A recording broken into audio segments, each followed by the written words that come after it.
त्यांनी ओबीसीतून पाठिंबा आहे म्हणून पत्र द्यावं. तर ते परत गोल गोल फिरवतील.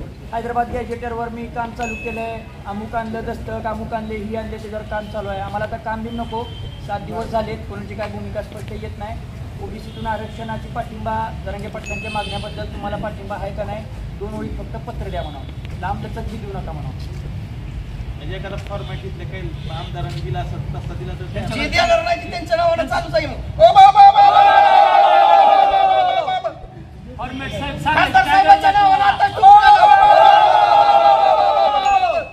फॉर्मॅट सांगायची गरजच नाही तुम्हाला. फॉर्मॅट तुम्ही जसा असेल तसं द्या. 2 ओळी तुम्हाला जी भूमिका मांडायची त्यांनी नाही दिलं तर त्यांच्या नावानं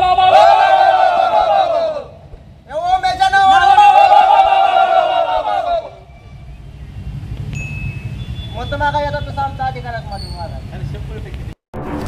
मागणी अशी प्रत्येक वेळेस आम्ही सांगतोय की पत्रकार बांधवांना पण आम्ही सांगतो की आमची मागणी विशेष वेगळी अशी काय नाही. गेल्या 7 दिवसापासून दादा उपोषणाला बसले, त्यामध्ये एकही लोकप्रतिनिधी सत्ताधारी असेल विरोधक असेल कुठलाही लोकप्रतिनिधी दादांच्या चौकशीसाठी जात नाही. दादांचं उपोषण कसं सोडून त्यांच्या मागण्या मान्य करून त्यांच्यापर्यंत तो अंमलबजावणीचा कागद असेल, हैदराबाद गॅजेट असेल, बाकीच्या इतर मागण्या असतील त्या कशा मान्य होतील आणि त्यांचं उपोषण कसं थांबेल ह्याचा प्रयत्न कोणत्याही लोकप्रतिनिधींनी केला नाही. त्याच्यामुळं ह्यांच्या नावाने बोंब मारण्याशिवाय आमच्याकडे दुसरा कुठला पर्याय राहिला नाही. कारण दादाने आम्हाला सांगितलं की शांत आणि संयमाची भूमिका ही आपल्याला शेवटपर्यंत घ्यायची आहे. त्याच्यामुळं आम्ही देखील दादांच्या नेतृत्वात काम करताना शांत संयमीच राहणार आहोत. आत्ताच 10 मिनिटापूर्वी आम्ही खासदार ओम निंबाळकरांच्या इथं आम्ही जाऊन आलो. त्यांची भूमिका आम्ही बघितली. त्यांची भूमिका काय, ओबीसीतून आरक्षण द्या अशी काय आम्हाला वाटत नाही. फक्त मुख्यमंत्री जे देतील त्याला आमचा पाठिंबा असेल एवढीच फक्त त्यांची मागणी आहे. ह्याचा अर्थ सगळे सत्ताधारी सगळे विरोधक एका माळाचे मणी आहेत हे आज आम्हाला दिसून आलं. आणि ओमराजे कशा प्रकारे गरजवंतांचे खासदार आहेत हे देखील ते सिद्ध झालं. आणि तिथं आम्ही शर्ट काढले.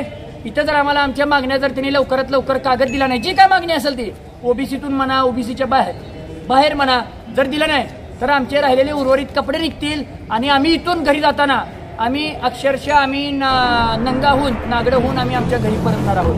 आमच्या भूमिका जर ह्यांनी जाहीर केल्या नाहीत तर ह्या आमचा ह्यांना अल्टिमेटम असेल किंवा ह्यांना आमचं आव्हान समजावं, काय समजायचं त्यांनी समजावं. पण आम्हाला नम्रतेची विनंती आहे की तुम्ही तुमचं लवकरात लवकर 28 तारखेच्या आत ओबीसीतून आरक्षण द्यावं, त्याची अंमलबजावणी करावी एवढीच विनंती आहे.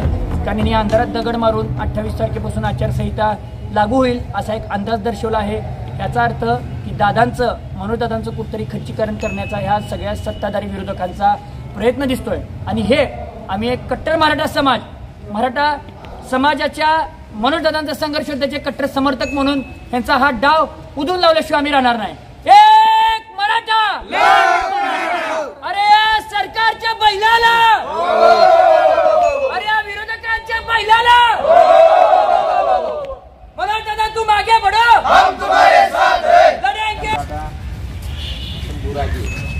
आणि सगळ्या प्रमुख गायकवाड साहेबांनी 1 जणांच्या सोबत बैठक करतात सह्याद्रीवर.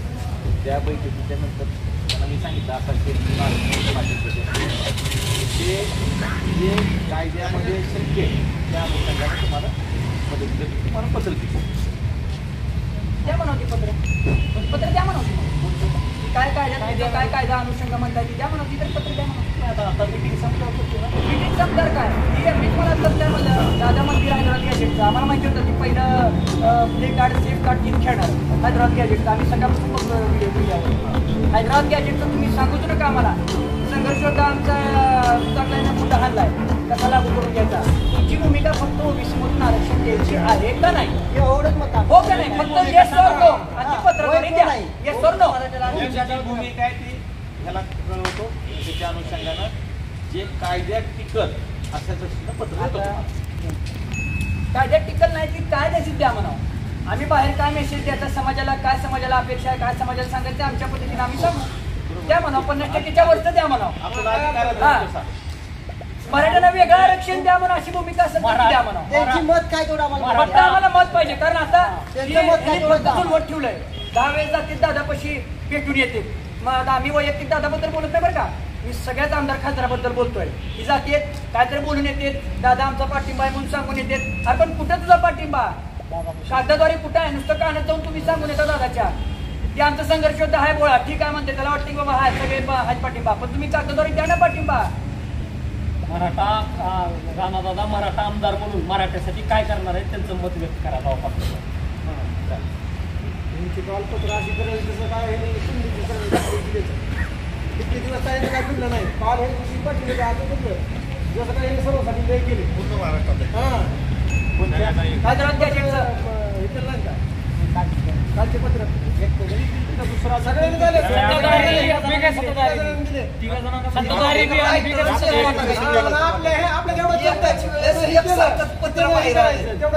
आणि यांचे तुम्हाला काय म्हणतो, तुम्ही मराठा मला मराठा म्हणून मी आमचे एक वडीलधारे म्हणून तुम्हाला मी बोलतो की ह्या सगळ्यांची मागणी तुम्हाला पटली का सांगा मराठा म्हणून. ती काय म्हणते की मनोज दादांना उपोषण लवकर सोडवावं ही शासनाला आम्ही विनंती. अरे ही मागणी आहे का? माझं उपोषण सोडावं मागणी आहे का त्या माणसाची? दुसरी तुम्ही म्हणा ना त्या माणसाच्या मागण्या मान्य करून लवकरात लवकर उपोषण सोडा, ही कोणच म्हणत नाही. हा अंमलबजावणी करा म्हणा ना तुम्ही, दादांच्या मागण्यांची अंमलबजावणी करा.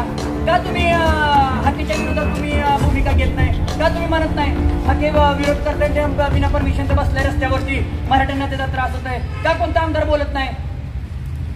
म्हणजे तुम्ही मराठीचे नाहीत का? मग असा प्रश्न आम्हाला पडलाय की खरं आम्ही मराठीचे आहोत का नाही, आता आम्हाला प्रश्न पडला.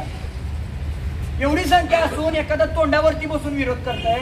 हा मराठ्यांना जायला त्रास होतोय, चिखलातून गाड्या जाते तरी माणसं न काय करता संयमानं जाते. पश्चिम महाराष्ट्रातला हाके येऊन जर मराठवाड्यात आंदोलन करत असेल त्याचा काही संबंध नसताना सगळ्या महाराष्ट्रातल्या लोकांवर गुन्हा नोंद झाला रास्ता रोको केल्यावर.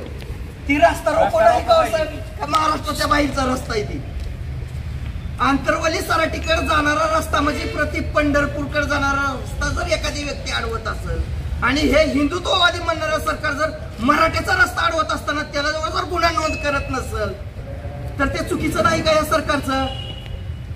का आम्ही मराठे महाराष्ट्रातले नाही कर्नाटकातले आहोत का? छत्रपती शिवाजी महाराज चौकात आम्ही आंदोलन केलं, त्याच्यावर गुन्हे नोंद केले.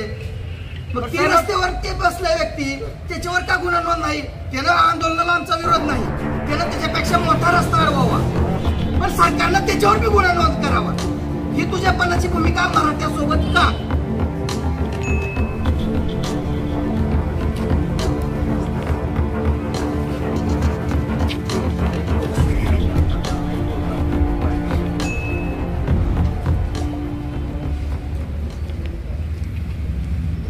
मागील 75 वर्षात ज्या पद्धतीनं गोलमाल पत्र व्यवहार करून मराठा समाजाची सगळ्याच पक्षातल्या सगळ्याच राजकीय पक्षातल्या आमदार खासदारांनी दिशाभूल करून आम्हाला आधीच नागडं केलंय, त्याचा आज या ठिकाणी आम्ही पित्रपंधरवड्यात जाहीर निषेध करत असताना आम्ही आमच्या अंगावरचं एक एक वस्त्र जी सकाळी सांगितलंय त्या पद्धतीनं काढून आज आम्ही धाराशिव जिल्ह्यातल्या सर्वच आमदार खासदारांना एकतर उघडं करू अन्यथा आम्ही तरी उघडं होऊ. या भूमिकेपासून आम्ही अजिबात इंचभर इट सुभरही आम्ही पाठीमागं हलणार नाही. आणि त्याचा दुसरा निषेध या ठिकाणी व्यक्त करत असताना आम्ही भारतीय जनता पार्टीचे आमदार तुळजापूरचे राणादादा यांच्या आज या कार्यालयासमोर ज्या पद्धतीनं मगाशी आम्ही ओमराजे यांच्या कार्यालयासमोर उभाटा गटाचे खासदार लोकसभेचे त्यांच्या कार्यालयासमोर शर्ट काढला, त्याच पद्धतीनं आज आम्ही या ठिकाणी आमचं बनियन काढून टाकत आहोत आणि आम्ही आमच्या या सर्वच आमदार खासदारांच्या विरोधात परत पुन्हा एकदा पित्रपरतवाड्यात बोंब ठोकत आहोत. या आमदार खासदाराच्या नावानं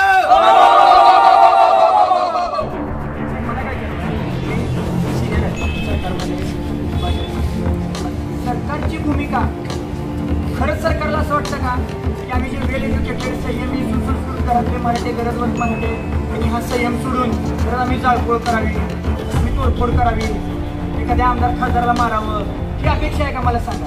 पण संयम तर किती दिवस ठेवणार आहेत आम्ही?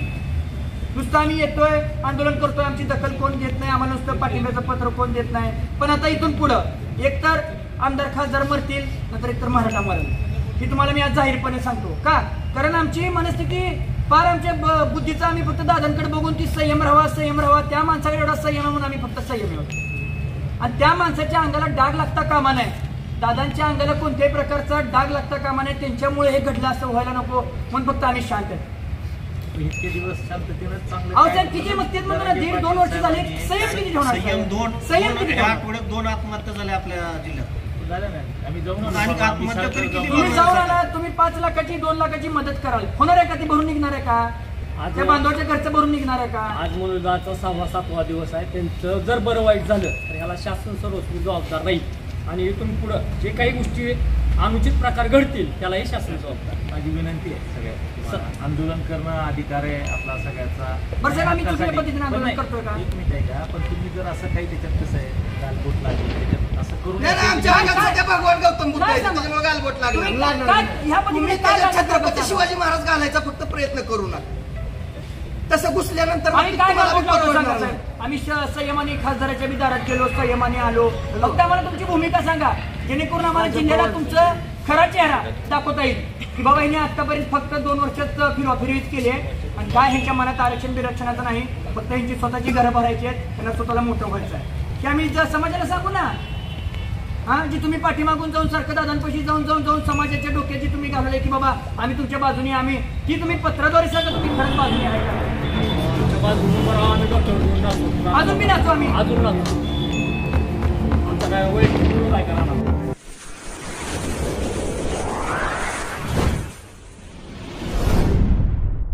वीर महाराष्ट्र न्यूज चॅनलला लाईक आणि सबस्क्राईब करा. धन्यवाद.